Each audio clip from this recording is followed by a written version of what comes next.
Well, we've been This was a talking while about back. marketing plan Oh yeah, right. plans Marketing plans. Okay. and it just got me thinking, and I can recall a time we were talking about the connection between the business plan and the marketing plan. Right. Yeah, corporate strategy, I believe, as they called it in the In the textbook they did, but text, in the the Principles real of world Marketing it would be textbook more from around like 2015. what's the business plan, what are the priorities for Right. growth. Right. And it just kind of harked me back to a time when I was having a marketing planning conversation, the initial one, to say, hey, let's, it's that This is to time of put together year. the plan. Yeah, to put together the plan. Right. And that first conversation is, in my experience, always focused on what's going on in the business? Where are you focusing your efforts in the upcoming year? What's In going other to words, drive? if you're selling services, it doesn't really matter whether you're selling products or services, It but doesn't really who matter. are you trying to sell to? What companies or people, what segments, what regions and segments are you trying to sell to? Right. That's your exactly. ultimate question. And Right. then I think, and also having been an entrepreneur, you almost, when you get asked that question, you almost get a little uptight I because think so. you're like, well, what do you mean? And then you feel like you're being called out on the carpet a little bit. Like, well, what do you mean? I mean, it doesn't matter. We're trying to sell everywhere. And then as soon as you hear that as a marketer, you go, yeah, trying to sell everywhere. Here we go. Well, I think Right? my big aha was in this particular conversation was that the highly intelligent professionals I was talking to, I mean, these are smart people, didn't necessarily see the connection initially between the business priorities and the marketing plan. You know what's interesting about this? I think there's also something to be said about being a service professional versus a products person. I think products people are much more attuned to market segmentation and regions and all kinds of things like that. I think they're much more attuned to it. And I don't know exactly why that is. I mean, having been a service entrepreneur, I mean, I can tell you that the problem is that service, you look at it on a national basis, unless you're in charge of a specific region. But even if you're in just a specific region, there's also problems with that because you're like, well, I could market and sell everywhere in the region. And it's like, yeah, you could, but that's probably a waste of your time. Well, that goes back to the concept of focus. You're going to basically become jack of all trades marketing and master of none, meaning no real hot prospects or leads or actual sales, because you're going to be diluting the very thing you're trying to do. Right. Isn't that kind of even within a region or a small market segment? But I think as an entrepreneur or a business owner, the first reaction is you kind of take a step back and you're like, well, I could sell everywhere. Why does this matter? Tell me something more specific than that, marketer, right? But what are you thinking about as a marketer? Well, I'm thinking like what specific products or services are you trying to sell more of, and who are the buyers of that? Because from a marketing perspective, I'm chasing the buyers. Right. I need to figure out, where do these people hang out? Where are they? Well, first, online? not even where they hang where out. are Who they? are they? What do they Well, look right, like? exactly. Do they have a certain job title? Do they work at a specific company or companies? What do they do? How often do they buy these services or products? What is their budget like to buy these products or services? Can they be in the market to have your competitors and you also in there doing the same thing? Sometimes there's duplication. Right. What are the trigger points that would cause them to, need our service or product? Right. And yeah, I mean, in other words, that's is another that big related one. to a time of year? Is it related to a fact that they're getting rid of an existing provider? Or they could be, or they've had an existing provider that has made mistakes, or they've got an existing provider of products and their products have been failing. Who, right? The competition, we haven't talked a lot about competition, but that is a big part and often an under emphasized part of the marketing planning process. Right. You mean insofar as like, if the competition does this, Well, if really they zig, are we going to understanding zag? who they are, what's going on with the competition, where are we running into them? Well, that gets Where are into we? that whole SWOT analysis, which we didn't really want to talk about, but not Well, in this episode. But that's fine. We don't so have to you talk were about in that a now. But meeting and this person looked at you and was like, what was their response on what? when you talked about a marketing plan or you talk about business strategy and you were asking them a specific Well, I questions? tried to level set the conversation by just starting out with, today we don't want to talk about the money. I'd really rather understand where you're trying to grow your practice or the business. So what you're trying to do is build that perfect world scenario. Right. Like, in other words, if you could live, forget the money, if you could live anywhere, what would the community look like? What features would it have? What would the climate be like? Now, what would that this be like? That conversation sort of thing, works right? really well when you're first starting out, right? You're launching something new. But when Right. it's the annual marketing planning Right. process. But when and you're they're like, well, already we've been doing in- the same thing year in and year out. But that's the whole point of the conversation, is because Maybe we're doing it wrong. right. I mean, let's try the conversation a little bit differently. Maybe instead of living in this climate, we should be living in that climate. Maybe instead of living in this suburb, we should be moving to the city or whatever. I mean, just to borrow sort of a real estate analogy, but it's true. Maybe we should be recalibrating what we're doing here. Well, that's right. Just because you've always lived in the suburbs doesn't mean, fresh look. Always lived in the city. I mean, city dwellers are famous for this, right? Well, maybe you should, school is so expensive and all this is going on. It's getting crowded and it's all this sort of stuff. Well, maybe you should look at going to the suburbs. And they're like, the suburbs?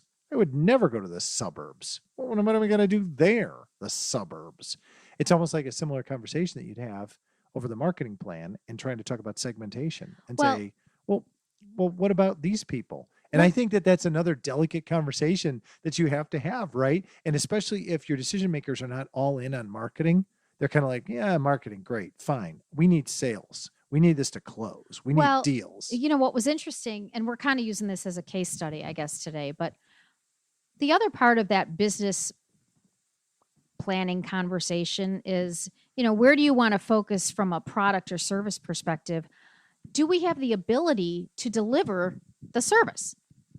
Do we have the people or the inventory, for all, who knows? Totally. Maybe there's a shortage on steel. And so that's going to have an impact on your manufacturing.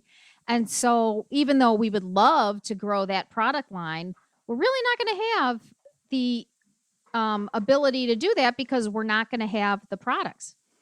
So, but this conversation took us down that path of it being a very, is a lean team. So they had so much work. They've had a hard time delivering the work that they had right now. So when you think about putting together a marketing plan to drive new sales, we just had to, I would never say, well, then you don't need a marketing plan. Of course not. But you don't go hog wild if the team is not available to really activate on it, because this was an example in professional services. Let's set the stage for this. We don't have to give away military secrets here, but let's be real. The reality is that what you're saying is that before you spend 10, 20, 30, 40, $50,000 of good hard money, you better be prepared to support your marketing efforts. Because if you're not prepared, in other words, you better be prepared to have people go to conferences and sing the same song you're talking about in your marketing materials, or go to meetings, get meetings with people and talk the talk about the new product or service, or present at a conference. Right. And if they're not prepared, in other words, are you prepared to go all in on this? And people will oftentimes at the beginning of these things say, oh, absolutely. But then once you sit down with them and you outline, okay, well, that's going to mean a marketing campaign where we reach out to 200 companies and we start conversations with 200 different people, which means we need 4 to 6 people actively dedicating at least 10 to 20 hours of their time. We need maybe lead gen people dedicating time trying to contact these people, and then to It means qualify. reviewing lists to make sure we got the right people. You got to weigh in on that on the Right. front end. So If there's we're lots targeting the of wrong people, then connection it's a waste of points. time. And that's just putting things together. That's not even making calls, sending out emails, getting people to flush out potential qualified leads is a big deal. It's a lot of effort that somebody's going to go through. Well, right? and that, is a good, and that's a whole other topic another day too, is just follow up on your campaign or your event. Having people doing that follow up is critical.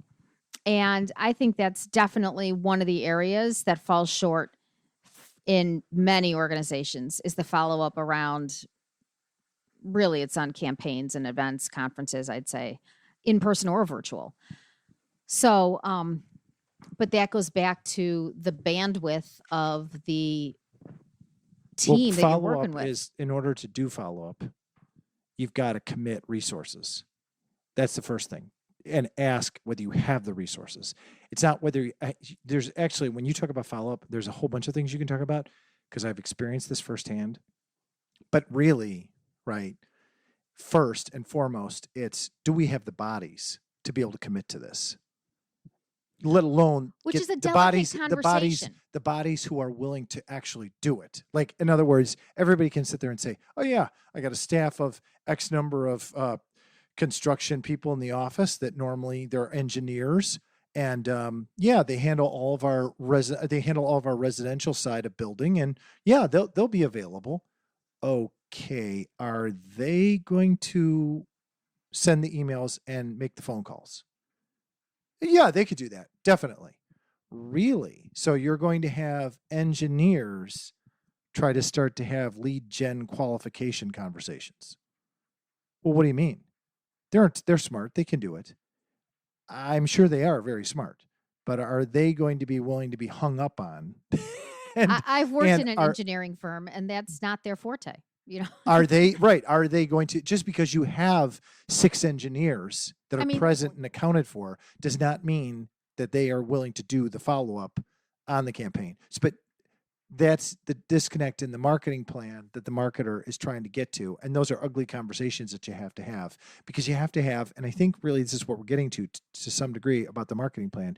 You have to have a candid conversation, and it has to be fully transparent with everybody. So I don't think it helps if marketers, and I'm not pointing the finger at marketers because I'm more on the sales side, but I think it helps if marketers just fully disclose what's entailed. Because if you don't fully disclose, listen, you're going to reach out to 200 people, and the way that it's typically done is you're going to have to do a follow up to every one of those people. I would agree with you. You have to have full disclosure on that, and you have to full disclosure. Listen, you need people who are comfortable being hung up on or initiating conversations with people, and to try to have a dialogue. That's a whole skill in and of itself. Like if you don't have people that they're able to do that, don't underestimate that, because otherwise you're going to spend all this time and money aligning yourself with a particular organization or a particular mission in your marketing plan and executing on that strategy. And then you're not going to be able to come through because you don't have people that can actually make those phone calls and have those conversations and initiate that stuff. Right. And that's an ugly conversation that a marketer has to have.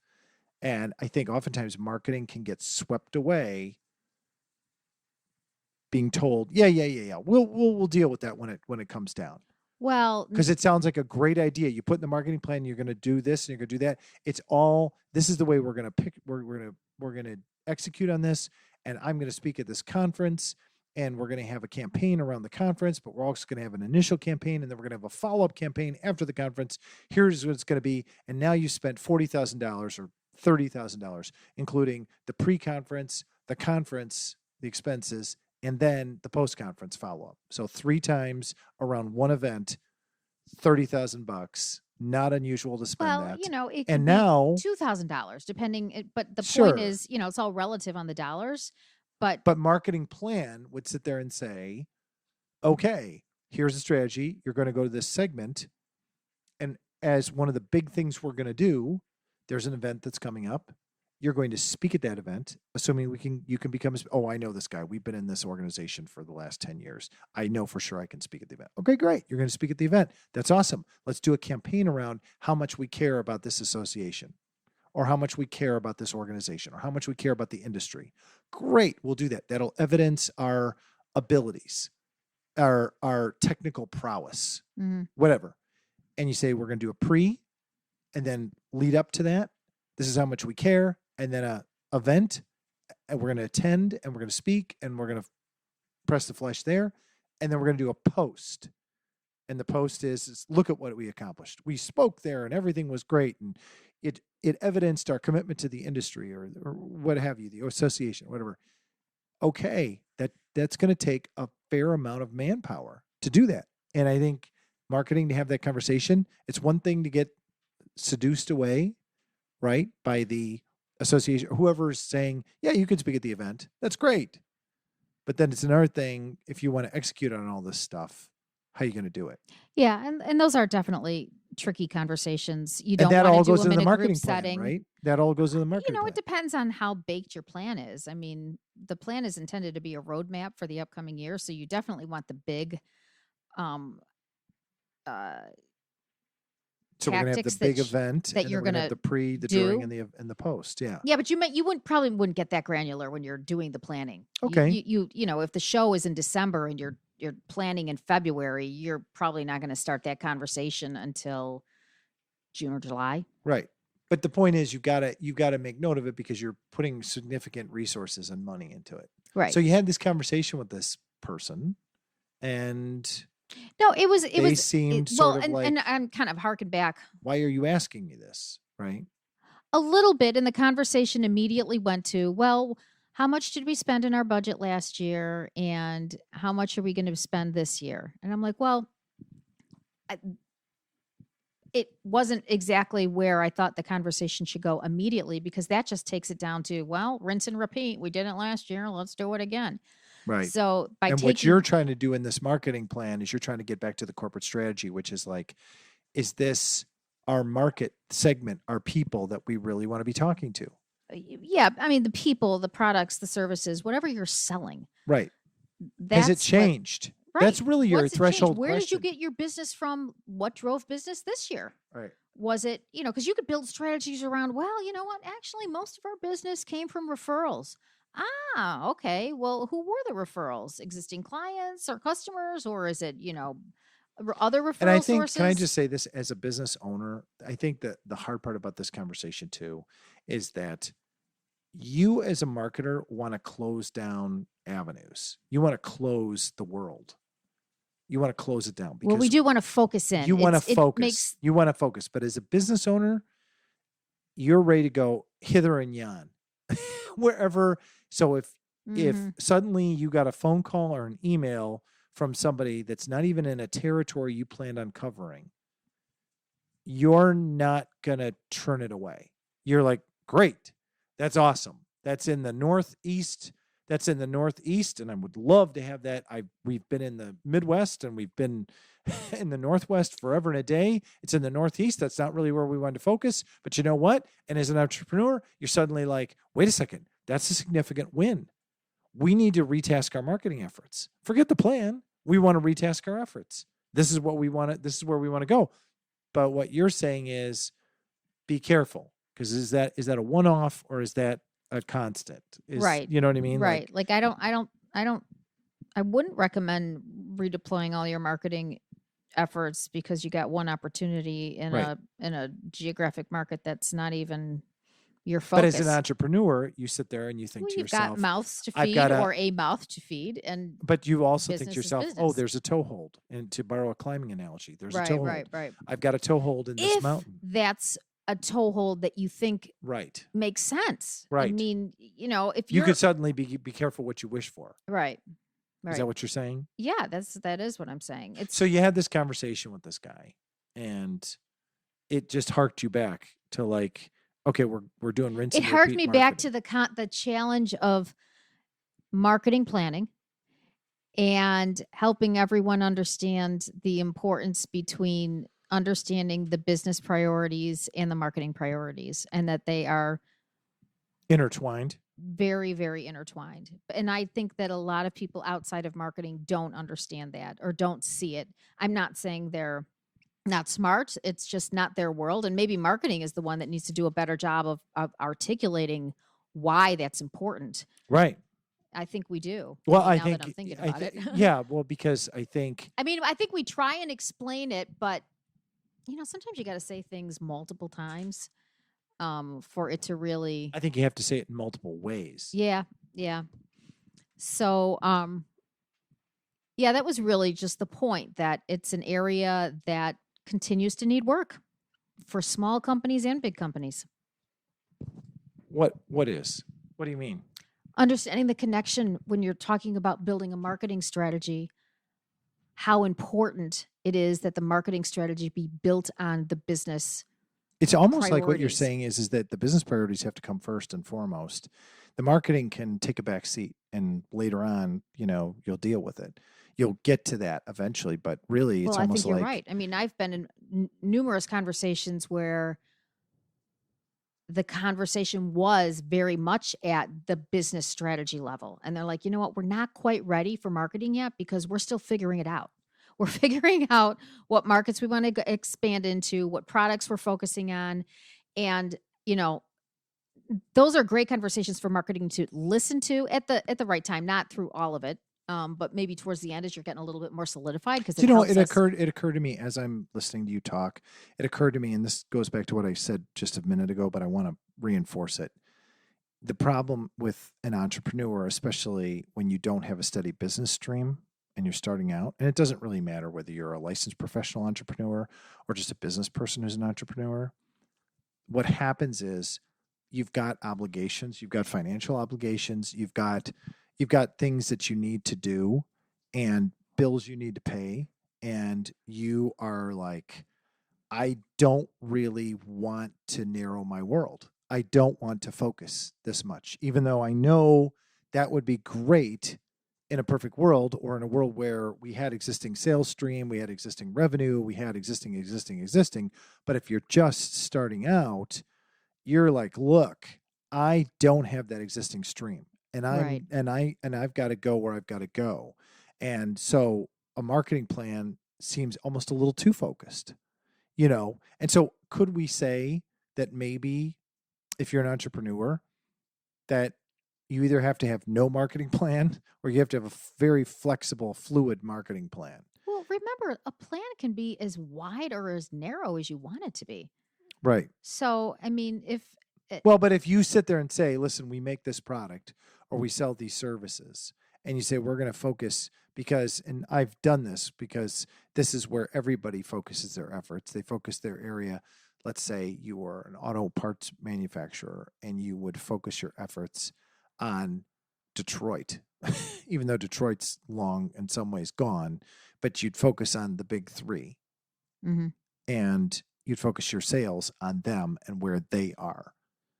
But what if you get a call from, say a BMW that's in South Carolina, right? Which is not in the Midwest. And you've put your marketing dollars and efforts into this Midwest effort, but now you're like, well, this pays the bills. We're going to take this business.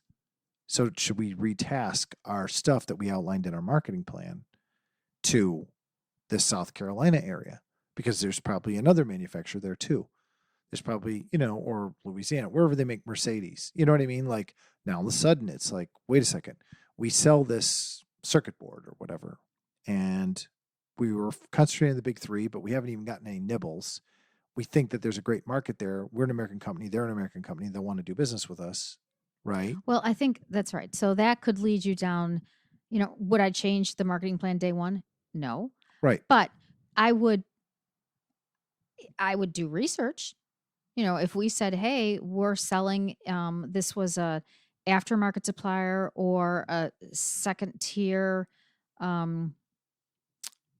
I don't know, supplier into the automotive industry." I mean, if you knew who you were trying to reach, you could do some research on the Carolinas and see, well, how many folks are there? I mean, is this even a market that makes sense, or does the Right. then you're doing an industry play. So then it doesn't even matter as much. I mean, the industry, you could look at different associations for that particular industry. Right. And that's a whole other conversation. Is it a national industry? Is it a state chapter? Is it a local chapter? And most likely it's a state association, or could be local or in bigger markets. But that's the type of research that marketing can help with to help quantify the market. Like, So does this even make sense? what did you do to try to ward off the rinse and repeat marketing? Did you try to recenter the conversation? Yeah, we did. And we brainstormed a couple of different ideas. We got some clarity around who they were trying to, where they felt they had the best growth opportunities in terms of types of companies. And that leads us down an association, different types of industry association path. And, we talked about, other types of ideas, like doing a partnership with a law firm that focuses on the same industry.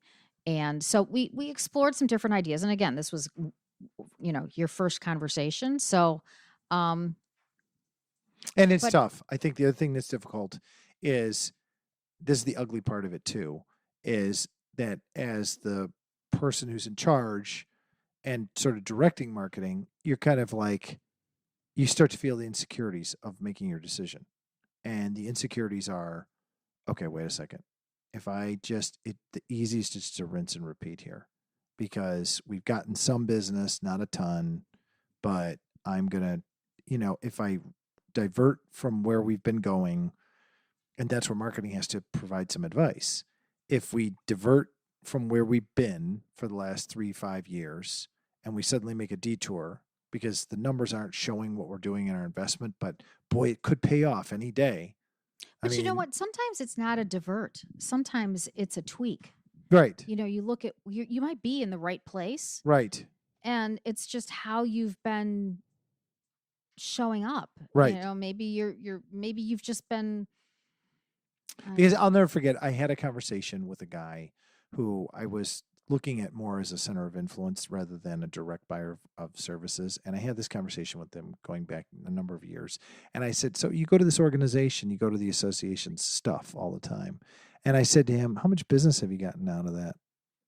And he looked at me and he was like, I've gotten some business. His back was against the wall. He was feeling a little defensive, but I know this guy, and I don't know him that well, but I know he had held a couple positions in the organization as a de facto, sort of pro bono situation where he was helping out. And I know for a fact that they pretty much got nothing out of their investment after being with this and doing stuff in the thing for 6 years, 7 years. And that's not to criticize. It's just, you start to feel the insecurities of your decisions. And you're suddenly like, that's where it's like, well, I've made my gut call to double down in this area with this association or these people or this whatever, and it's not paying off. And time is ticking and money is fleeting and we're missing opportunities here. And so the marketing plan can kind of make you feel a little bit like, I don't know, it starts to highlight your insecurities. Like, you made this decision. And while it's easy on the one hand to rinse and repeat and to do what you did last year in the marketing plan, on the other hand, it also makes you feel very vulnerable, because as a decision maker, you're like, well, nothing's happened with this over the last 3 to 5 years. Right. On the other hand, it could give you confidence as a decision maker, because you could be like, listen, nothing's happened in the last 3 to 5 years. Let's just ditch it. Even though we thought that this would be a good payoff, it hasn't been a good payoff. And so therefore, what we're going to do is we're going to just refocus into a different segment within this region or this area, right? And that could also, the marketing plan could highlight that too. Like, listen, you've been doing this for the last 3 to 5 years. If you haven't really closed any significant deals and nothing's happened, then, maybe that's a mistake, right?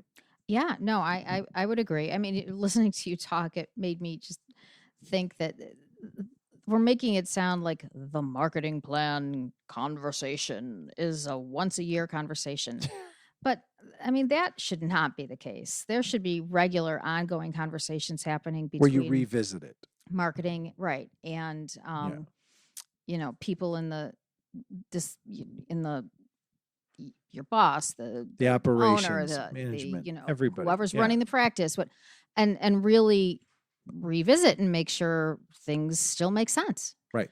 And that feedback is huge for marketing because we need that feedback. Right. We're not out on the street. We don't hear what you hear with your customers. Well, because or it can help you prospects. not just tweak the plan, but tweak the messaging and tweak Well, absolutely, the right. direction that things go. So I guess my point is just we're talking about the marketing planning process, but it is really all about communication and ongoing communication that should be happening on a regular basis to make sure that the plan that you've laid out still makes sense, and that you're getting feedback from what's going on in the real world, that so you can modify where you need to modify. Yeah, totally. Well, that makes complete sense. I'm glad we had this conversation again because I think we got to keep talking about the marketing plan because it does take up a fair amount of time and resources, not just in the preparation, but also when you go to execute on stuff, and it helps focus, and it does a lot of good things, but it also gets maligned because it takes so much effort, and it gets blamed because, it's very easy when things don't go the way it was intended to forget that that was your idea that you put into the marketing plan, not our idea. And I think when it's successful, they go, yeah. Well, it was bound to happen anyway. We knew it all along. And but just to have the conversation about, there's a fair amount of goodness that comes out of this marketing plan, and I never wanted to see it like that as an entrepreneur because I was always like, oh, this is one more thing I gotta do. But at the end of the day, I really feel that the marketing plan has some real value, which sounds totally trite, but it has value in the sense that it can really keep everybody honest, and it can also help people honestly process elimination, check boxes. You know what? We did this, it didn't work. Great, Well, let's move on. That's absolutely right. You always should be having that reassessment conversation, like what did we do this year from a marketing perspective that worked? What were the results? And, is it worth doing again? Do we need to tweak it for this upcoming year? Or no, didn't work at all. Or it's not appropriate for the service or the product we're trying to sell. So I totally agree. Lots of good comes from the marketing plan. Cool. Well, thanks for joining us on your show. Hey, thanks for having me. You bet.